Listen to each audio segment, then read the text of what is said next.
Okay, it is March 9th in Forest Lake, Minnesota, and I'm in the blueberry patch, and they are not budded out yet.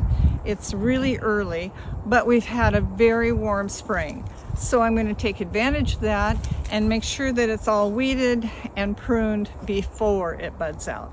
The things that I'm looking for mostly are in this particular area are dogwood, raspberry, and the alder trees. So we've been busy clipping all of those out, and then some of the grasses. And I'll show you a little close-up of what they look like. Okay.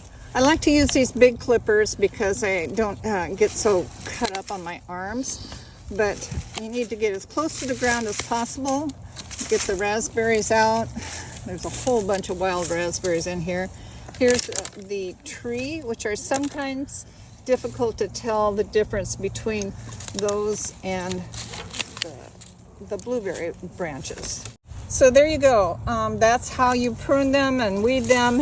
And then of course we have to gather up all of this stuff and take it away to the compost pile.